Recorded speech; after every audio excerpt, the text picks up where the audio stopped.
నమస్తే గురుగారు. గురుగారు, రియల్ ఎస్టేట్ హైదరాబాద్ అంటేనే రియల్ ఎస్టేట్, అది మనం సెపరేట్గా చెప్పాల్సిన అవసరం లేదు. ఈ కాలంలో భూమి మీద పెట్టుబడి పెడితే అంతకన్నా ఆస్తి మరొకటి ఉండదు.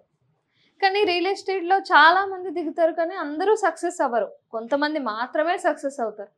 ఈ రియల్ ఎస్టేట్లో కూడా గొప్పగా ఎదగాలి, బాగా సంపాదించాలి అంటే ఈ మాట అనకూడదు, కానీ ప్రతి ఒక్క రియల్ ఎస్టేట్లోకి దిగే సంపాదించడం కదా.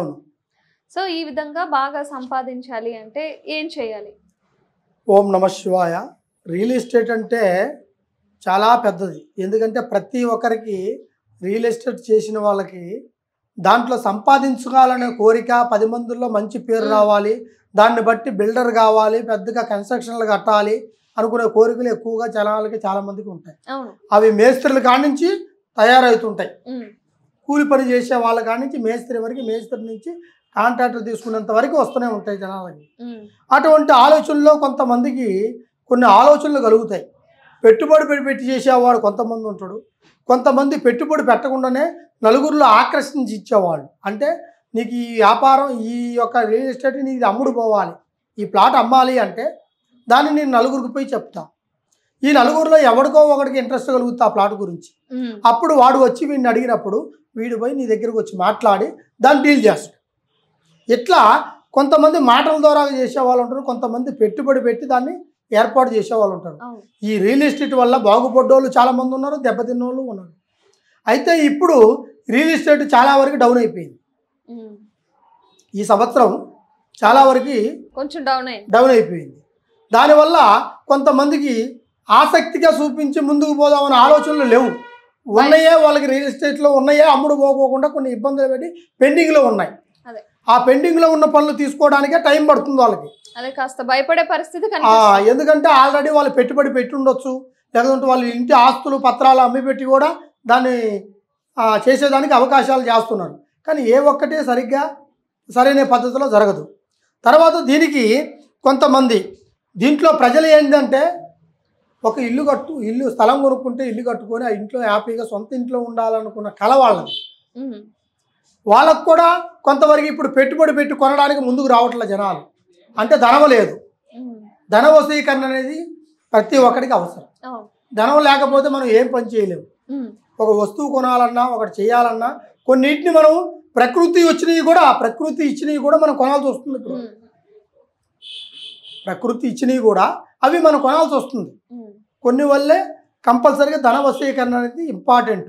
అవును, చాలా మంది దగ్గర ఈ మాట కూడా వింటూ ఉంటాం, ధన వశీకరణ ఏ విధంగా చేయాలి, ధన వశీకరణ చేయాలి, అది ఉంటుందంటారా? కంపల్సరీగా ఉంది. ఈ ధన వశీకరణ చేసుకుంటానికి కొన్ని ప్రక్రియతో సంబంధించినవి, కొన్ని సంస్కృతంలో రాసిన అక్షరాలు కొన్ని ఉంటాయి, బేజ్ అక్షరాలు. వాటిని కాపర్తో చేసిన రేకు అంటారు. ఆ రేకు మీద ముద్రికించాలి. ముద్రికి రాసి ఆ ఇంటి యజమాని పేరు రాయాలి. ఆ ఇంటి యజమాని పేరు రాసి దానికి నల్ల దారంతో చుట్టాలి. ఏది? ఆ ఒక రేకుకి నల్ల దారంతో చుట్టి దాన్ని తీసుకొచ్చేసి ఇంట్లో పూజా మందిరంలో నవధాన్యం పోయాలి.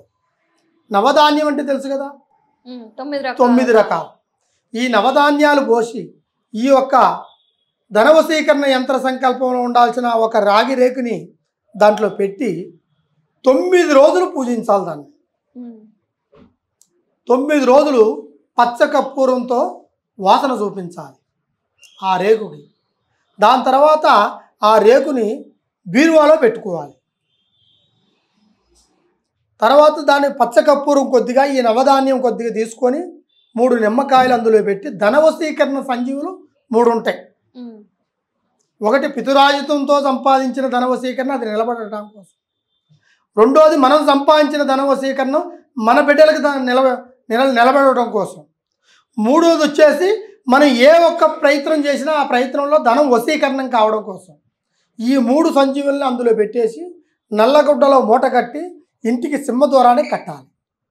నిజంగా ఇలాంటివన్నీ చేస్తే ధన వశీకరణ కంపల్సరీగా ఉంది. కొంతమంది లవంగాలు పెట్టి చేయాలి, కొంతమంది మిరియాలు పెట్టి చేయాలి అని ఇంట్లో పెట్టి చేయాలంటారు. అట్ట కాదు, దానికి సంబంధించినవి కొన్ని రాసి ఆ ఇంటి యజమాని పేరు రాస్తేనే ఆ ఇంటికి ధన వశీకరణ అనేది కంపల్సరీగా వర్తిస్తుంది.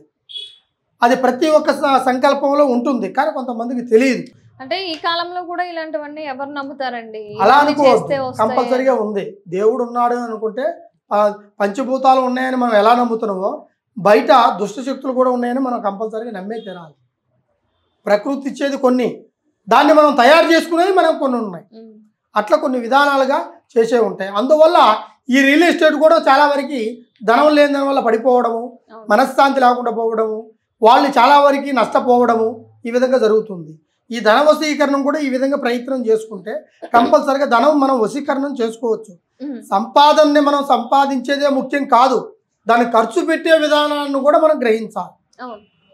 ఈ రోజు ఉన్నది కదా అని ధనం మొత్తం ఖర్చు పెట్టేస్తే రేపు ఆ ₹1 వల్ల నువ్వు నానా అవస్థలు పడాల్సి వస్తుంది.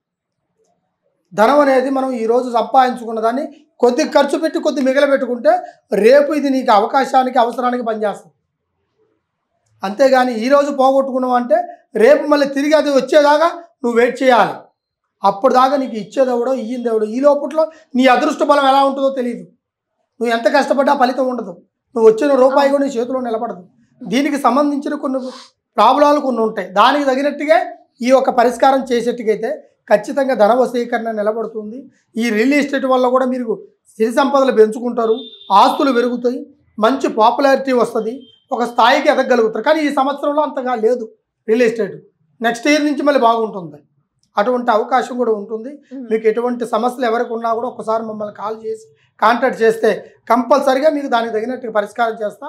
ఓం నమః శివాయ.